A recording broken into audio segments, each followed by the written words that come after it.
Você já deve ter ouvido falar em marketing digital. No marketing digital tem uma máxima, que é o seguinte: só coloque um botão, uma opção para o cliente clicar. Porque se você colocar duas, ele já começa a ficar confuso.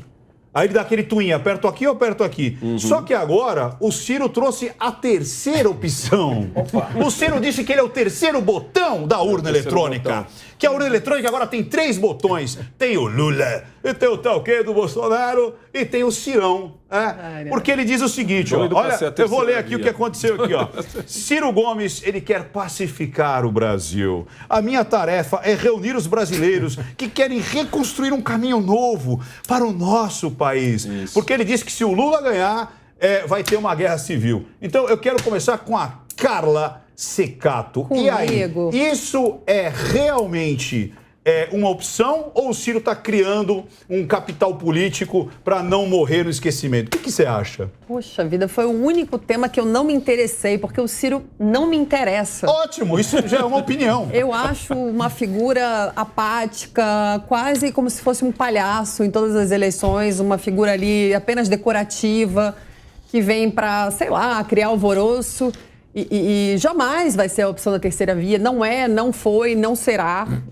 Só se acontecer um milagre. Ele fala que quer pacificar, mas é uma pessoa que em público sempre demonstra muita agressividade. Verdade. Xinga as pessoas, grita, não tem respeito algum, bate. Enfim, é uma pessoa na qual eu não perco meu tempo discutindo, estudando e comentando. Olha que interessante. Olha como é que está a cabeça do eleitor brasileiro. Datafolha diz, presta atenção que é interessante isso, ó, 29% dos eleitores de Bolsonaro são de esquerda. Então, vamos lá, fizeram um questionário. Em quem você vai votar? Eu vou votar no Bolsonaro. Aí, beleza, agora vamos responder esse questionário. Pela posição política, ideológica, de onde vai colocar o dinheiro e tudo mais, descobriu-se que 29% tem um viés mais de esquerda. Agora, 23% dos eleitores de Lula são de direita. A pergunta que não quer calar. Que perguntas foram feitas? Não, peraí. A pergunta que não quer calar. Será que o brasileiro, de fato, ele se identifica com direita e esquerda ou ele se identifica justamente com ações de direita e ações de esquerda, independente dos personagens que estão lá? Olha, Ricardo, o que nós temos aqui é uma dificuldade, eu acho, do eleitor brasileiro de se identificar com esse rótulo. Isso. Né? O que é direita, o que é esquerda. Esses limites, né, do que identificam historicamente a direita e a esquerda, eles estão hoje muito esmaecidos, essa que é a verdade. O que temos hoje de concreto no país é essa polarização, essa tensão que nós estamos assistindo e que está personificada nos 2 pré-candidatos que se colocam. O presidente Bolsonaro, que se coloca como pré-candidato à reeleição, e o ex-presidente Lula, que buscará um novo mandato. Então, quer dizer, quando o Ciro diz que o Brasil vai amanhecer em guerra se Lula for eleito, ele, na verdade, não se coloca como uma novidade. O que ele faz é reforçar essa polarização. Porque o Ciro não é novidade, ele está na política desde 1990, desde 1900 e bolinha. Não é? E ele não traz um argumento novo para o debate político. Não é? E ninguém, novamente, traz uma discussão sobre qual uma proposta de projeto de política pública para ajudar o eleitor a se identificar com uma política pública que me ajude a escolher em quem votar. Então, a cabeça do eleitor fica difícil escolher entre direita ou esquerda, porque esses limites, né, não existem mais. Né? A gente é que se esforça para tentar dizer para o eleitor com que campo, né, ideológico há alguma identificação. Mas a verdade é que se nós formos olhar os 8 anos do próprio governo presidente Lula, ele não fez um governo de esquerda, ele fez um governo de centro. Não é? E se nós olharmos os 3 anos e meio do governo do presidente Bolsonaro, ele não faz um governo de direita ou de extrema direita, ele faz um governo de centro, porque ele tem que fazer um governo voltado para a realidade do país. Perfeito. Com os instrumentos que ele tem. Então isso talvez explique essa zona cinzenta, né, com os de esquerda que se identificam com o presidente Bolsonaro e os de direita que se identificam com o ex-presidente Lula. É por aí que eu vejo. É uma coisa que a gente não consegue apagar, é a corrupção. Né? Então, independente das ações, eu acho que trazer essa pauta e descobrir quem que é realmente aquela pessoa que meteu a mão no nosso dinheiro, que é muito importante. Agora, olha que interessante, Capês. De novo, né? As pessoas... eu vi no jornal até aqui da casa dizendo o seguinte, a campanha não começou. Antigamente as campanhas, olha que interessante como isso está culminando nisso que nós trouxemos nessa provocação. As pessoas diziam assim, olha, minha pauta, olha, eu vou resolver o Brasil fazendo isso, não, eu vou resolver... Nós já percebemos que não existe fórmula mágica, existe trabalho honesto. Simples assim. Você não tem uma pauta de direita, uma pauta de esquerda, você tem trabalho honesto. Se você seguir o trabalho honesto, o trabalho do centro, como disse o Guilherme, você vai resolver. A minha pergunta para você, Capês, eu quero que você traga a sua opinião para esse tema e, ao mesmo tempo, você consiga colocar aí... existia um partido ou um personagem de direita no Brasil nas eleições antes do Bolsonaro? Um candidato que se identificava com a direita era o Paulo Maluf, por exemplo, nos anos 80. Era um candidato tido como um candidato de direita. Mário Covas, um candidato mais à esquerda. O PSDB é de direita? O PSDB foi se tornando um partido mais à direita a partir do governo Fernando Henrique Cardoso, quando ele constatou que pela economia, você querer ter um Estado supridor de todas as necessidades levaria o país a uma quebra. E a estabilidade econômica pressupunha um Estado menor, um Estado saindo, um Estado que não precisasse ser proprietário de empresas. Então esse é o primeiro ponto, é a minha opinião. Ou seja, o PSDB, ele acabou guinando para a direita, muito mais por uma questão pragmática de constatação de que uma visão de esquerda vai quebrar o país por uma pura razão de que não há recursos suficientes num Estado que queira abranger todas as áreas e suprir todas as necessidades. Então foi a realidade. Essa é uma questão, é a realidade econômica, não uma questão ideológica. Agora eu quero responder em 3 pontos rápidos a sua questão. Primeiro, vamos lá. Não vai haver guerra nenhuma no dia seguinte. Concordo. Seja eleito Bolsonaro, seja eleito Lula, seja eleito alguém da terceira via. Não haverá golpe, nunca houve qualquer chance de golpe. Eu estou afirmando isso para vocês com absoluta certeza. É impossível.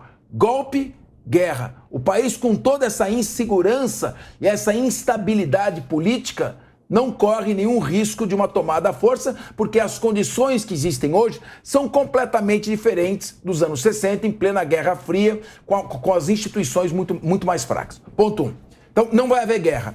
Segundo, essa pesquisa que dá de esquerda aqui, de direita ali, em primeiro lugar, uma pesquisa mal feita. As perguntas foram muito mal formuladas, feitas para causar confusão. E a gente também tem que entender que o Datafolha, o grupo que detém o Datafolha, tem claramente uma opção contra o presidente Bolsonaro. Então é óbvio que haverá sempre uma margem de tendência. Se você pegar outros institutos de pesquisa, por exemplo, dão dados completamente distintos do da Datafolha.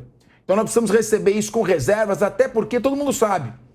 Quando você está distante das eleições, você pode fazer pesquisas tendenciosas para influir e induzir a opinião pública e você vai acertando essa pesquisa às margens à medida que vai se aproximando da eleição. Isso é fato.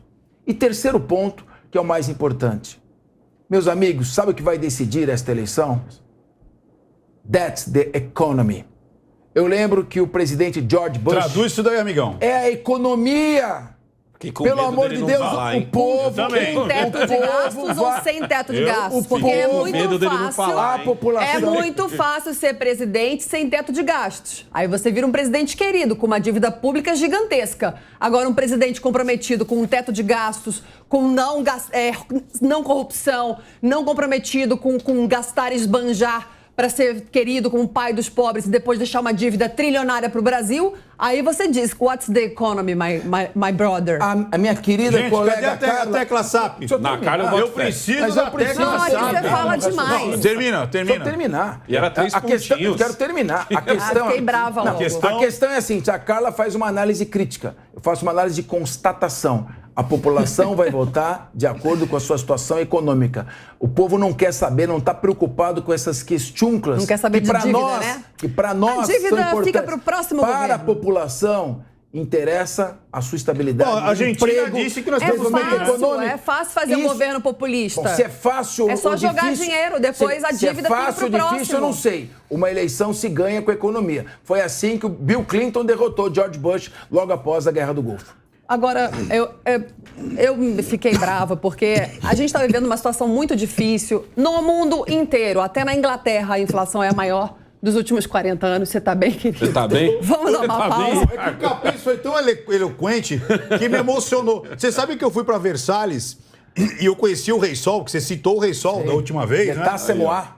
Nossa, vocês são muito chiques, Ah, não é pra é? mim? Voltando ao Datafolha, A gente vai pra Peruíbe e olha lá. quando você fala uma pesquisa Datafolha, eu já não levo a sério. Pesquisa Datafolha, eu nem olho. Verdade. Eu não sei se vocês se lembram, gente, na última eleição de 2018, os erros do Datafolha e do Ibope foram gritantes. Wilson Witzel, no Rio de Janeiro, na pesquisa primeiro turno, Erro tinha 12% das Então, intenções de mas voto. olha que interessante. Sabe quanto ele teve? 41%! Isso. Então, mas é erro ou é O manipulação? povo peca pela falta de memória. Boa. Sabe quanto o Zema tinha? 20%.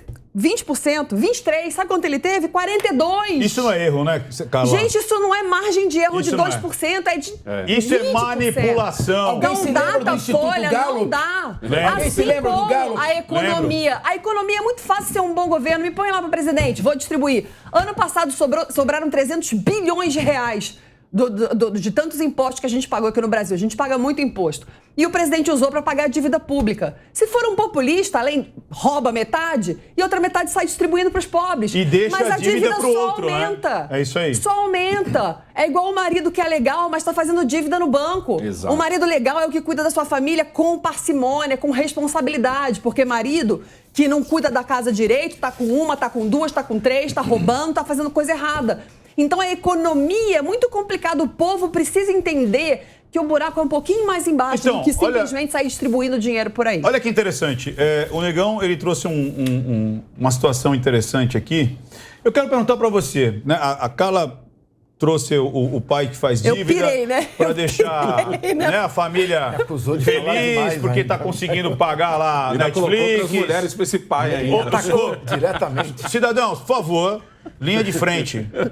Linha Negão, direta. você já estourou o cartão alguma vez? Não, graças a Deus. Nunca estourou? Eu procuro Mas até você não conhece usar o pessoas cartão. que estouram o cartão? Um monte. Ou gastaram dinheiro mais do que o necessário? Um monte. O que acontece a longo prazo de uma pessoa que acaba estourando o cartão, aí pega dinheiro para pagar o cartão, depois para pagar o cheque especial?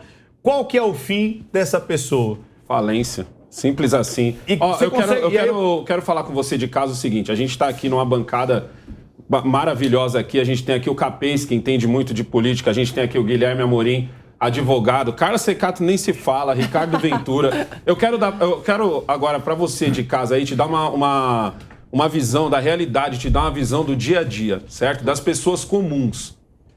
Vamos supor que o Bolsonaro ganhe em outubro. E o que eu acredito que o Lula não está se esforçando nem um pouco para ganhar essa eleição. Quem está se esforçando por ele é a mídia. Para mim, o Lula nem quer ganhar. Para mim, o que o Lula está preocupado é em formar deputado federal e senador, porque ele já se tocou de que é isso que está movendo esse país. Negão, hoje deixa em eu colocar dia. uma pimentinha. Não, deixa eu só concluir Não, isso aqui daqui. eu quero que você diga, porque é o seguinte, você falou que o Lula tem certeza que não vai ganhar. Eu já ouvi rumores até que eles só tiraram ele da prisão e colocaram ele para derreter o Bolsonaro para surgir a terceira via. Não, Como isso não esquece, surgiu a esquece, terceira é. via, Teorias, agora você falou, ele fica ali sem... Teorias. Tipo, e aí, vou Isso fazer esquece. o quê aqui? Tanto que se Não, você nada disso. observa a base bolsonarista, ela não tem a mesma preocupação que o pessoal do PT tem. O pessoal, esse plano de governo do Lula, esse plano absurdo que ele colocou, se você parar para prestar atenção, os candidatos, os pré-candidatos, desculpa agora, do PT e dos partidos de esquerda, eles não vão por essa mesma linha, eles estão indo por outra linha. Vamos supor que o Lula ganhe. Vai ter uma guerra, como o Ciro Gomes falou? Eu concordo com o Capês, eu duvido. Não vai ter guerra nenhuma. O que vai acontecer é o seguinte, o que vai acontecer é que o Lula não vai conseguir governar, porque o povo vai estar na rua quase que dia sim, dia também. Entendeu? Então ele vai fazer provavelmente o que a Carla falou, vai explodir o teto de gastos, Ele já certo? falou, não fui eu que falei, foi ele que falou. Ele tá falando de peito aberto, tá no plano Foi de ele que governo. falou. Boa, tá no plano de governo. Ele falou que vai estourar o teto. Ele vai estourar o teto, não é que ele vai aumentar o teto, é bom vai deixar estourar, isso claro não vai pra ter você. limite pra Já gastar. era teto, entendeu? E ele não vai conseguir governar porque muito provavelmente os outros vão querer tirar ele vai sofrer talvez um impeachment, a não ser que ele comece a jorrar dinheiro pelo Brasil, entendeu? Só que no caso do Bolsonaro, ele ganhando, eu acho que ele também vai ter um problema, porque talvez ele não consiga levar uma base tão grande quanto ele levou da última vez, visto que todos os esforços estão concentrados no Bolsonaro. Eu quero Isso é uma coisa que eu vivo Negão, dizendo que é um Ó, erro. eu quero Você que a tem Carla razão fale, num mas ponto. peraí, antes que a Carla fale, o outro tá parecendo o Johnny Depp, ele não para de desenhar. Não para O que de você desenhar. desenhou aí, Eu Capês? fico escrevendo aqui, não guerra, pesquisas não Ai, são que sérias, bonitinho. emprego. São frases motivacionais. que amor. Frases motivacionais. Olha só, o Capês tem frases motivacionais. A pergunta enquanto- que você fez Que ao, coisa ao bonita. Negão, eu respondi, superendividamento. Olha que bonito. Superendividamento. Mas Enquanto olha- o Capês motivacional. É uma Não, maneira dele ficar focado. Mas, ô, Ricardo, eu faço palestras motivacionais. Olha, eu não sabia. Na vida só não vence quem desiste. Quem insiste sempre vence, até mesmo na vaga de quem desistiu. É quase um coach. Olha. Capês é quase um Eu faço- coach, meu faço amigo. isso. É um Legal. coach quântico. A Carla, That's A my Carla, job. a Carla precisa That's my falar job. do teto, porque a Carla falou Não uma é coisa. do teto. Eu tô preocupada com o Brasil. E Boa. uma coisa que o Negão falou, e ele tem toda a razão, a esquerda é muito bem organizada. Muito. Eles só Perfeito. parecem Muito. desorganizados. E, infelizmente, muito mais do que quem é de direita.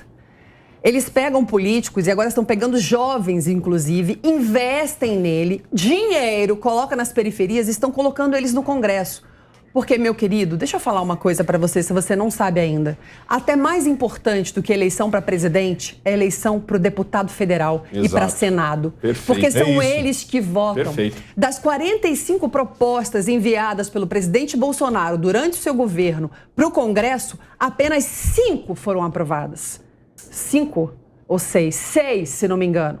Ou seja, se você não votar bem no deputado federal, a proposta não vai passar para frente. Perfeito. E a esquerda, ela aparelha seus candidatos, ela promove, ela libera dinheiro, o seu dinheiro, porque o fundão foi aprovado. Você viu se o seu deputado votou a favor do fundão? Eles se perpetuam no poder com o nosso dinheiro.